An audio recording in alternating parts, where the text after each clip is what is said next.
ವಿಧಾನಸಭಾ ಚುನಾವಣೆಯಲ್ಲಿ ಗೆದ್ದು ಸರ್ಕಾರ ರಚಿಸಿರೋ ಕಾಂಗ್ರೆಸ್ಗೆ ಲೋಕಸಭಾ ಚುನಾವಣೆಯಲ್ಲಿ ಟಕ್ಕರ್ ಕೊಡೋದಕ್ಕೆ ಬಿಜೆಪಿ ಜೆಡಿಎಸ್ ಮೈತ್ರಿ ಮಾಡಿಕೊಂಡಿದೆ. ಕಾಂಗ್ರೆಸ್ ಅನ್ನ ಕಟ್ಟಿಹಾಕಿ ರಾಜ್ಯದ 28 ಲೋಕಸಭಾ ಕ್ಷೇತ್ರಗಳ ಪೈಕಿ 28 ಕ್ಷೇತ್ರಗಳನ್ನ ಗೆಲ್ಲೋ ನಿಟ್ಟಿನಲ್ಲಿ ಬಿಜೆಪಿ ಹೈಕಮಾಂಡ್ ಹಾಗೂ ಮಾಜಿ ಪ್ರಧಾನಿ ಎಚ್.ಡಿ. ದೇವೇಗೌಡರು ಮಾಸ್ಟರ್ ಪ್ಲಾನ್ ಮಾಡಿಕೊಂಡಿದ್ದಾರೆ. ಆದರೆ ಚುನಾವಣೆಯ ಆರಂಭದಲ್ಲೇ ಮೈತ್ರಿ ನಾಯಕರ ಮಧ್ಯೆ ಅಸಮಾಧಾನ ಭುಗಿಲೆದಿದ್ದು ಕಮಲ ದಳ ಮೈತ್ರಿ ಮುರಿದು ಬೀಳುತ್ತಾ ಅನ್ನೋ ಅನುಮಾನ ಹುಟ್ಟುಕೊಂಡಿದೆ. ಲೋಕಸಭಾ ಚುನಾವಣೆಯಲ್ಲಿ 28 ಕ್ಷೇತ್ರಗಳನ್ನ ಗೆಲ್ಲೋದಕ್ಕೆ ಮೈತ್ರಿಯಾದ ಬಿಜೆಪಿ ಹಾಗೆ ಜೆಡಿಎಸ್ ನಡುವೆ ಆರಂಭದಲ್ಲೇ ಬಿರುಕು ಕಾಣಿಸ್ತಾ ಇದೆ. 20 ಲೋಕಸಭಾ ಕ್ಷೇತ್ರಗಳ ಅಭ್ಯರ್ಥಿಗಳನ್ನ ಘೋಷಣೆ ಮಾಡಿದಾಗ ವಿಶ್ವಾಸಕ್ಕೆ ತೆಗೆದುಕೊಳ್ಳದೇ ಇರೋದು ಹಾಗೆ ಕೋಲಾರ ಕ್ಷೇತ್ರವನ್ನ ಜೆಡಿಎಸ್ ಪಕ್ಷಕ್ಕೆ ಬಿಟ್ಕೊಡೋದಕ್ಕೆ ಬಿಜೆಪಿ ವರಿಷ್ಠರು ಮೀನಾಮೇಷ ಎಣಿಸ್ತಿದ್ದಾರೆ ಅಂತ ಜೆಡಿಎಸ್ನ ಕೋರ್ ಕಮಿಟಿ ಸದಸ್ಯರು ಅಸಮಾಧಾನ ಹೊರಹಾಕ್ತಿದ್ದಾರೆ. ಆರಂಭದಲ್ಲಿಯೇ ಬಿಜೆಪಿ ನಮ್ಮ ಪಕ್ಷವನ್ನ ನಿರ್ಲಕ್ಷ್ಯ ಮಾಡ್ತಾ ಇದೆ, ಚುನಾವಣಾ ಸಭೆ ಪ್ರಚಾರವನ್ನ ಬಿಜೆಪಿ ನಮ್ಮನ್ನ ಬಿಟ್ಟು ಮಾಡ್ತಾ ಇದೆ ಅಂತ ಆರೋಪ ಕೇಳಿಬರ್ತಾ ಇದೆ. ಯಾವ ಸಭೆಗೂ ನಮ್ಮನ್ನ ಬಿಜೆಪಿ ನಾಯಕರು ಕರಿತಾ ಇಲ್ಲ. 20 ಕ್ಷೇತ್ರಗಳ ಅಭ್ಯರ್ಥಿಗಳನ್ನ ಆಯ್ಕೆ ಮಾಡಿದೆ ಬಿಜೆಪಿ. ಈ ಬಗ್ಗೆ ಜೆಡಿಎಸ್ ವರಿಷ್ಠರನ್ನ ಬಿಜೆಪಿ ವಿಶ್ವಾಸಕ್ಕೆ ತೆಗೆದುಕೊಂಡಿಲ್ಲ ಅಂತ ಅಸಮಾಧಾನ ಹೊರಹಾಕಿದ್ದು ಮೈತ್ರಿಯಲ್ಲಿ ಅಸಮಾಧಾನದ ಬೆಂಕಿಯ ಕಿಚ್ಚು ಹೊಗೆಯಾಡ್ತಾ ಇದೆ.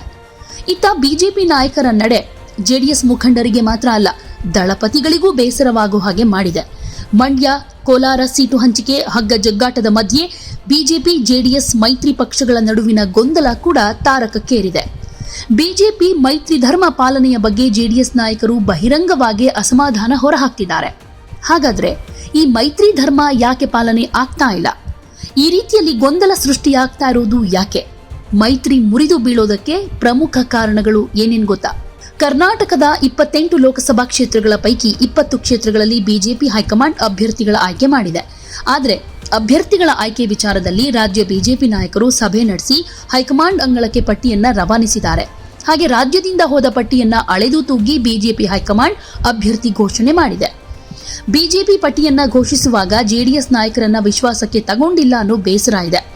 ಇನ್ನು ಬಿಜೆಪಿ ಜೆಡಿಎಸ್ ಮೈತ್ರಿಯಾದ ನಂತರ ಕ್ಷೇತ್ರ ಹಂಚಿಕೆ ಬಗ್ಗೆ ಕೂಡ ಸಾಕಷ್ಟು ಸಭೆ ನಡೆಸಿ ಬಿಜೆಪಿ ಹೈಕಮಾಂಡ್ ನಾಯಕರ ಮಟ್ಟದಲ್ಲೇ ನಡೆದಿದೆ. ಈ ನಡುವೆ ಮೊದಲಿನಿಂದ ಹಾಸನದ ಅಭ್ಯರ್ಥಿ ಪ್ರಜ್ವಲ್ ರೇವಣ್ಣ ಅಂತ ಮಾಜಿ ಪ್ರಧಾನಿ ಹಾಗೆ ಜೆಡಿಎಸ್ ವರಿಷ್ಠರಾದ ಎಚ್.ಡಿ. ದೇವೇಗೌಡ ಅವರು ಪ್ರಜ್ವಲ್ ರೇವಣ್ಣ ಅವರನ್ನ ಹಾಸನದ ಅಭ್ಯರ್ಥಿ ಅಂತ ಘೋಷಿಸಿದೆ. ಈಗಾಗಲೇ ಅವರು ಕ್ಷೇತ್ರದಲ್ಲಿ ಪ್ರಚಾರವನ್ನು ಶುರು ಮಾಡಿದ್ದಾರೆ. ಆದರೆ ಹಾಸನದ ಸ್ಥಳೀಯ ಬಿಜೆಪಿ ನಾಯಕ ಪ್ರೀತಂ ಗೌಡ ಅವರನ್ನ ಕಂಟ್ರೋಲ್ ಮಾಡೋದಕ್ಕೆ ಬಿಜೆಪಿಗೆ ಆಗ್ತಾ ಇಲ್ಲ. ಇದು ಕೂಡ ಜೆಡಿಎಸ್ ನಾಯಕರ ಕೋಪಕ್ಕೆ ಕಾರಣ ಆಗಿದೆ. ಲೋಕಸಭಾ ಚುನಾವಣೆಗೆ ಒಟ್ಟಾಗಿ ಪ್ರಚಾರ ಮಾಡೋದಾಗಿ ಬಿಜೆಪಿ ಹೈಕಮಾಂಡ್ ಸೂಚನೆಯನ್ನ ಕೊಟ್ಟಿದೆ. ಇದರ ನಡುವೆ ನರೇಂದ್ರ ಮೋದಿ ಕಲಬುರಗಿ ಶಿವಮೊಗ್ಗದಲ್ಲಿ ನಡೆದ ಬೃಹತ್ ಸಮಾವೇಶಗಳನ್ನು ಬಿಜೆಪಿ ಮಾಡಿದೆ. ಈ ಕಾರ್ಯಕ್ರಮಗಳಿಗೆ ಮಾಜಿ ಪ್ರಧಾನಿ ಎಚ್.ಡಿ. ದೇವೇಗೌಡರಾಗಲಿ ಅಥವಾ ಮಾಜಿ ಸಿಎಂ ಎಚ್.ಡಿ. ಕುಮಾರಸ್ವಾಮಿ ಅವರಿಗಾಗಲಿ ಬಿಜೆಪಿಯಿಂದ ಯಾವುದೇ ಇನ್ವಿಟೇಷನ್ ಬಂದಿಲ್ಲ. ಶಿವಮೊಗ್ಗ ಕಲಬುರಗಿಯಲ್ಲೂ ಜೆಡಿಎಸ್ ತನ್ನದೇ ಆದ ಪ್ರಾಬಲ್ಯ ಹೊಂದಿದೆ ಅಂತ ಜೆಡಿಎಸ್ ನಾಯಕರು ಮುನಿಸಿಕೊಂಡಿದ್ದಾರೆ. ಇನ್ನು ಆರಂಭದಿಂದಲೂ ಮಂಡ್ಯ ಕ್ಷೇತ್ರವನ್ನ ಜೆಡಿಎಸ್ಗೆ ಬಿಟ್ಕೊಡೋ ಹಾಗೆ ದಳಪತಿಗಳು ಬೇಡಿಕೆ ಇಟ್ಟಿದ್ದಾರೆ. ಇದಕ್ಕೆ ಬಿಜೆಪಿ ಹೈಕಮಾಂಡ್ ಕೂಡ ಒಪ್ಪಿಗೆ ಕೊಟ್ಟಿದೆ.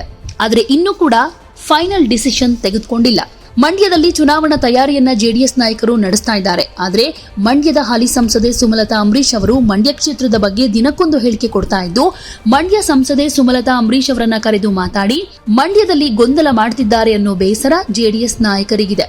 ಇನ್ನು ಕರ್ನಾಟಕದ 28 ಲೋಕಸಭಾ ಕ್ಷೇತ್ರಗಳ ಪೈಕಿ 25 ಬಿಜೆಪಿಗೆ, 3 ಕ್ಷೇತ್ರಗಳು ಜೆಡಿಎಸ್ಗೆ ಅಂತ ಅನೇಕ ಸರಣಿ ಸಭೆಗಳನ್ನ ಅಮಿತ್ ಶಾ ಅವರ ಜೊತೆಗೆ ಮಾಜಿ ಎಚ್.ಡಿ. ಕುಮಾರಸ್ವಾಮಿ ನಡೆಸಿದ್ದಾರೆ. ಆದರೆ ಇದು ಕ್ಷೇತ್ರ ಹಂಚಿಕೆ ಬಗ್ಗೆ ಅಧಿಕೃತವಾಗಿ ಬಿಜೆಪಿ ಹೈಕಮಾಂಡ್ ಘೋಷಣೆ ಮಾಡಿಲ್ಲ. ಹಾಗೆ ಇಲ್ಲಿ ತನಕ ಬಿಜೆಪಿ ಜೆಡಿಎಸ್ ನಾಯಕರ ಜೊತೆಗೆ ಸಮನ್ವಯದ ಸಭೆಗಳೇ ನಡೆದಿಲ್ಲ. ಹಾಗೆ ಕೋಲಾರ ಜೆಡಿಎಸ್ ಪಕ್ಷಕ್ಕೆ ಬೇಸ್ ಇರೋ ಕ್ಷೇತ್ರ. ಆದರೆ ಕೊನೆ ಘಳಿಗೆಯಲ್ಲಿ ಬಿಜೆಪಿ ನಮಗೆ ಬೇಕು ಅಂತ ಪಟ್ಟು ಹಿಡಿದಿದೆ. ಈಗಾಗಲೇ ಕೋಲಾರ ಕ್ಷೇತ್ರವನ್ನ ಜೆಡಿಎಸ್ಗೆ ಬಿಟ್ಕೊಡುವಂತೆ ಹೈಕಮಾಂಡ್ ಜೊತೆಗೆ ಮಾತುಕತೆ ನಡೆದಿದೆ.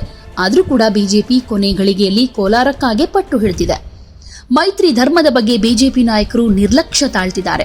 ಬಿಜೆಪಿಯೇ ಅಸಡ್ಡೆ ಮಾಡಿದ್ರೆ ನಾವ್ಯಾಕೆ ಮೈತ್ರಿ ಧರ್ಮ ಪಾಲನೆ ಮಾಡಬೇಕು ಅಂತ ಜೆಡಿಎಸ್ ಮುಖಂಡರು ಪ್ರಶ್ನೆ ಮಾಡ್ತಿದ್ದಾರೆ. ಜೊತೆಗೆ ಬೆಂಗಳೂರು ಗ್ರಾಮಾಂತರ ಜೆಡಿಎಸ್ನ ಭದ್ರಕೋಟೆ. ಜೆಡಿಎಸ್ಗೆ ಮೊದಲಿನಿಂದ ಬೆಂಗಳೂರು ಗ್ರಾಮಾಂತರ ಕ್ಷೇತ್ರದಲ್ಲಿ ಸಾಂಪ್ರದಾಯಿಕ ಮತಗಳಿವೆ.